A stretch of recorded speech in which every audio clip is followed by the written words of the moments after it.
두 번의 사업 실패를 했고 세 번째 사업도 실패를 했습니다. 이제는 나는 더 이상 희망이 없다. 한강으로 가시다가 저희에게 전화가 왔던 것이죠. 세상에 나를 이해하고 진짜 내 편은 하나도 없는 것 같아 라고 생각하시는 분이 있어요. 내가 다른 사람들에게 짐이 된다, 부담이 된다 라고 생각하는 사람들은 어떻게 보면은 참 좋은 분들이에요. 아침 10시 정도에 전화를 받은 적이 있었습니다. 그분은 두 번의 사업 실패를 했고 세 번째 사업도 실패를 했습니다. 이 은행빚 중에 하나가 만기가 됐다고 갚으라는 통보를 받았습니다.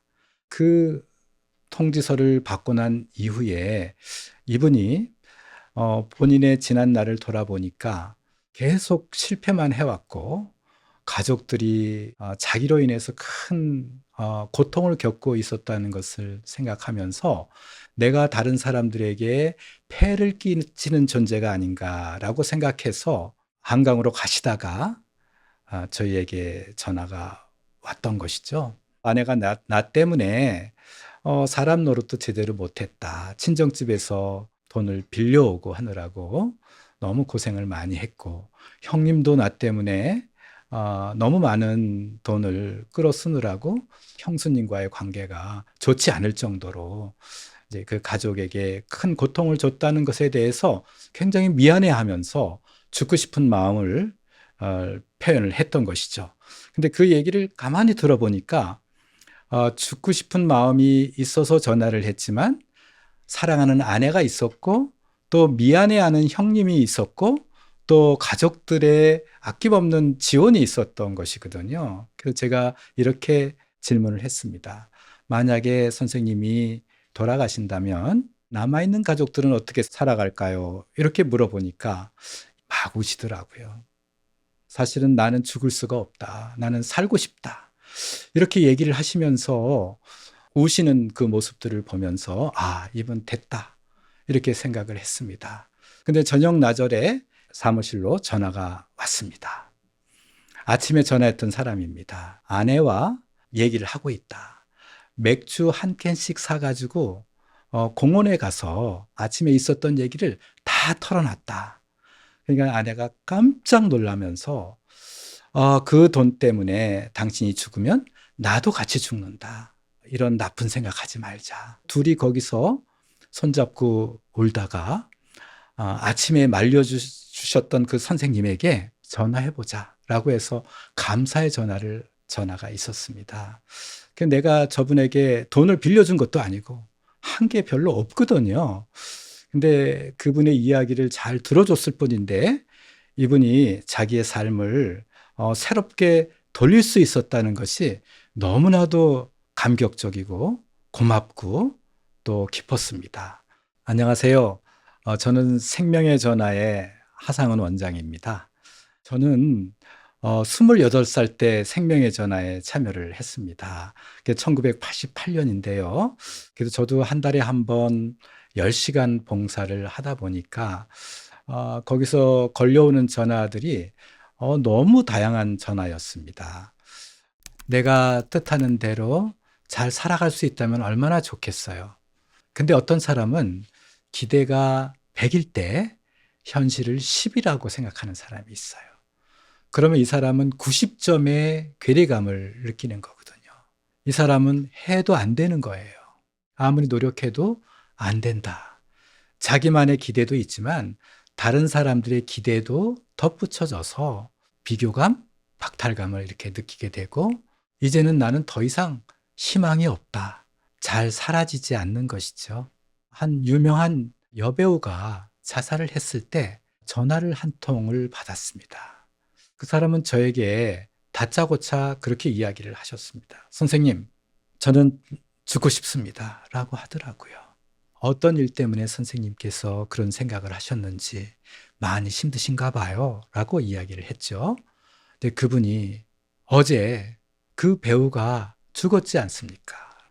그 배우의 죽음과 선생님이 죽어야 되겠다고 생각하신 것과 어떤 연관관계가 있으신가요? 그 여배우는 돈이 없습니까? 돈이 있죠.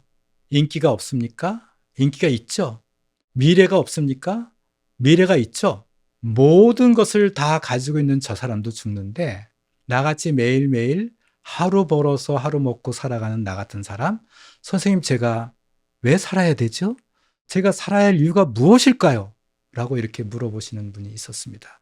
제 마음이 꽉 막혔습니다. 기대가 100일 때 현실이 10이라고 생각하는 거. 절대적인 것도 있지만 상대적으로 그렇게 생각하는 분들이 우리 사회에 많이 살고 있다고 생각이 됩니다.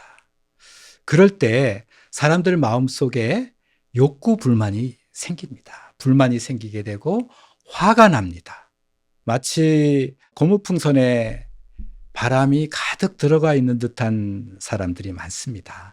조금만 계속 바람이 들어가게 되면 뻥 하고 이렇게 터질 수 있는 그런 사람들이 많이 있다고 생각이 됩니다. 전화 상담은 바람이 가득 들어가 있는 고무풍선에 바람을 빼주는 역할들을 한다고 생각합니다. 아무 비판하지 않고 그 이야기가 맞다 틀리다 평가하거나 또 충고하거나 그러지 않고 있는 그대로 그 사람을 받아주게 되면 바람이 빠지게 됩니다. 저는 개인적으로 죽고 싶은 사람은 없다라고 생각하고 있습니다. 전화를 걸어왔다는 것 자체가 어쩌면 살고 싶다라고 하는 마음의 표현을 하고 있는 것이다 라고 이렇게 생각을 하거든요. 저희가 전화를 받다 보면 망설이시는 분들이 있어요. 삶과 죽음의 갈림길에서 왔다 갔다 하는 것이죠. 마치 시속 게임을 하는 것처럼 올라갔다 내려왔다 하는 것이죠. 게스탈트 심리학이라고 하는 것을 보면 전경과 배경의 원리가 있어요. 전경이라고 하는 것은 지금 내가 이 상황에서 주의를 기울이고 있는 부분이고 배경은 덜 주의를 기울이는 부분입니다. 지금 현재는 전경에 죽고 싶은 마음이 있는 것이지만 그 배경에는 살고 싶은 마음이 있는 것이죠. 부정적인 정서를 아무 비판하지 않고 잘 받아주게 되면 그분이 그것을 다 이야기를 하게 되거든요. 그런 마음속에 카타르시스가 되면서 배경에 있던 살고 싶은 마음이 다시 전경으로 조금씩 올라오게 됩니다. 저는 전화 한 통으로 사람의 생명을 살릴 수 있다고 봅니다. 전화를 제가 받게 되면 우울하고 무기력했던 그런 마음이 전화를 통해서 느껴집니다. 그러나 한참 이야기를 하다 보면 목소리의 톤이 바뀌어요. 내가 살아야 되겠다는 그런 마음을 갖게 되고 어떤 삶의 어떤 대안을 찾을 수 있다라고 하는 믿음이 자기 자신에게 들게 되면 목소리의 톤이 바뀝니다. 그래서 좀 더 밝아지고 힘이 있어지는 것을 많이 느낄 수가 있습니다. 그럴 때, 이분이 지금 죽음의 어떤 동기에서 삶의 동기를 갖게 되는구나, 라고 느낄 수가 있게 되는 것이죠. 내 편은 없다라고 생각하시는 분이 있습니다. 세상에 나를 이해하고 진짜 내 편은 하나도 없는 것 같다라고 생각하시는 분이 있어요. 저는 그분에게 당신은 혼자가 아니다라는 거. 그리고 지금 그 얘기를 듣고 있는 내가 당신의 편이라고 하는 것을 이야기하고 싶고요. 그 나는 저뿐만 아니라 주변에 조금만 관심을 갖고 돌아보면 당신의 편이 될 사람들이 많이 있다. 내가 내 속 얘기를 하게 되면 친구나 가족들이 나를 떠나가게 될지도 모른다라고 생각하는 분들이 계시거든요. 그분들은 어쩌면 그 가족들, 친구들, 또 이웃들, 그런 분들과의 관계를 아주 소중하게 생각하시는 분 같다는 그런 생각이 들어요. 참 좋은 분들이에요. 좋은 분들이죠. 내가 다른 사람들에게 짐이 된다, 부담이 된다라고 생각하는 사람들은 다른 사람들에게 부정적인 이야기, 싫은 얘기를 잘 하지 못하시는 분들이에요. 그 사람과의 관계 속에서 내가 이야기하면 내 고민을 이야기하면 부담이 될까 봐 그분과의 좋은 관계를 맺고 싶은 그런 마음이 전제되어 있기 때문에 그런 생각이 드는 것이거든요. 그러나 의외로 사람들은 솔직하게 자기 마음을 표현하는 사람들에 대해서 오히려 더 좋은 관계를 가질 수가 있기 때문에 혹시 그런 마음을 갖고 있는 분들이 있다면 저는 용기를 내서 이야기해 보라고 하고 싶어요. 사람들은 자기의 가장 아픈 얘기들, 또 상처들, 이런 얘기들을 하는 순간에 그 사람과 오히려 더 좋은 관계를 형성하게 될 가능성이 더 높거든요. 그래서 자기 문제도 해결하고 나를 믿고 또 이런 얘기를 해준다라고 이렇게 생각하고 그 사람과 더 깊은 관계로, 더 신뢰하는 관계로 발전해 나갈 수도 있지 않을까 하는 그런 생각을 해보게 됩니다. 우리가 세상을 살아가다 보면 어떤 문제 해결책이 하나만 있다고 생각하는 경향이 많이 있습니다. 그래서 이 문제가 해결되지 않으면 내 인생은 끝이다 라고 생각하시는 경우들이 많이 있다고 생각합니다. 그러나 내가 아무것도 할 수 없는 사람이다라고 하는 그런 생각은 그 사람 혼자 있을 때 드는 생각이에요. 내 앞에는 큰 벽이 있고 바로 밑에는 절벽이라서 낭떠러지다. 막다른 골목에 있다라고 생각하고 있지만 그 이야기를 함께 이야기를 나누게 될 때 본인의 생각과는 다른 생각을 상대방을 할 수가 있거든요. 혼자 생각하면 A라고 하는 방법밖에 생각이 나지 않지만 함께 생각하면 B도 있고 C도 있고 D도 있고 E도 있다.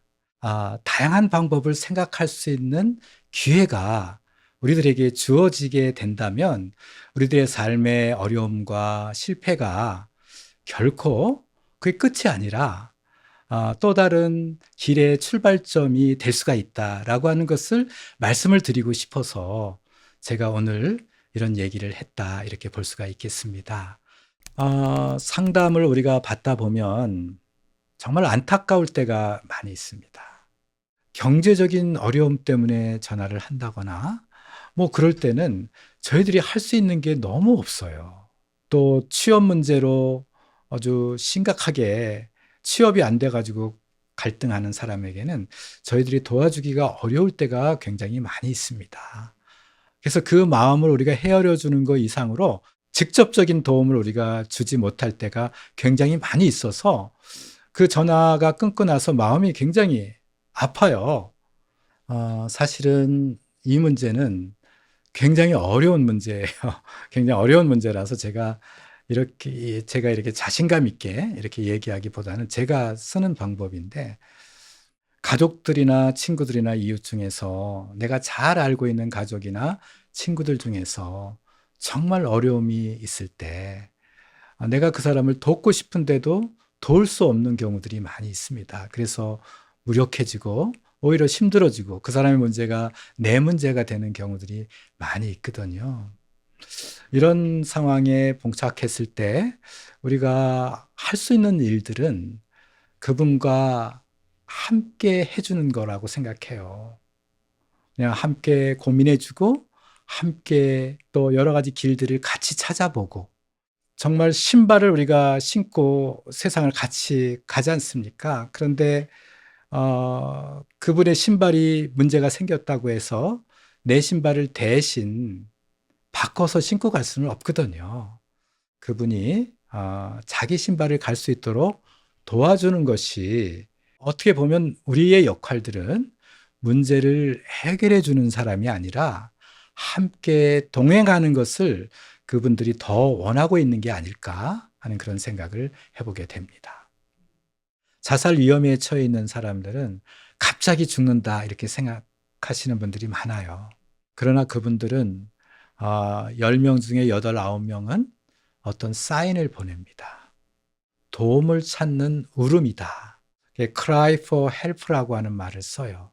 그래서 전문가들이 아니더라도 우리가 주변에서 그런 경고 신호를 잘 알아차리기만 해도 그분을 도울 수 있는 어떤 길이 생기기 때문에 몇 가지 말씀을 좀 올리도록 하겠습니다. 흔적도 없이 사라지고 싶다. 이젠 난 끝이다. 더 이상 나에게는 희망이 없어.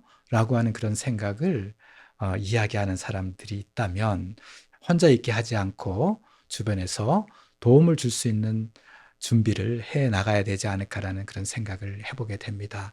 또 밥을 잘 못 먹어요. 섭식 상태가 변화되기도 하고 갑자기 좋아하던 활동들을 하지 않고 이렇게 조용해지거나 위축돼 있는 경우들이 있고요. 자기가 소중하게 생각하는 물건들을 정리한다거나 어떤 사람은 자기 직장의 책상을 잘 정리하고 퇴근하시는 분들도 있어요. 그리고 SNS 같은 곳에 잘 있어 이제 안녕 하고 갑자기 인사를 한다거나 이런 행동적인 사인을 보내시는 분들, 그리고 또 대인 기피감을 갖기도 하고 또 흥미가 상실되는 경우들도 있어요. 또는 갑자기 심각한 무기력 상황, 아주 힘든 상황에 있다가 갑자기 평온해지는 경우들이 있어요. 이거는 이미 내가 죽음을 결심했다라고 하는 그런 사인일 수도 있거든요. 그러니까 이런 언어적인 또 행동적인 정서적인 사인이 있을 때 주변에서 그 사인을 잘 알아차리고 혼자 있게 하지 말고 무슨 어려움이 있는지 같이 이야기도 좀 들어보고 또 그분이 정말 심각하다라고 얘기하면은 가족들과 전문 기관에 의뢰를 해서 그분을 좀 도와줄 수 있는 그런 준비를 할 수 있었으면 좋겠다. 이 사인을 주변에서 알아차리는 것만 해도 자살 위험으로부터 그분을 건질 수 있는 굉장히 중요한 요소가 아닌가. 생명의 전에서 전화를 받는 선은 전국적으로 약 30회 선 정도 됩니다. 이 전화를 가지고 전국의 모든 사람들의 이야기를 다 들을 수는 없습니다.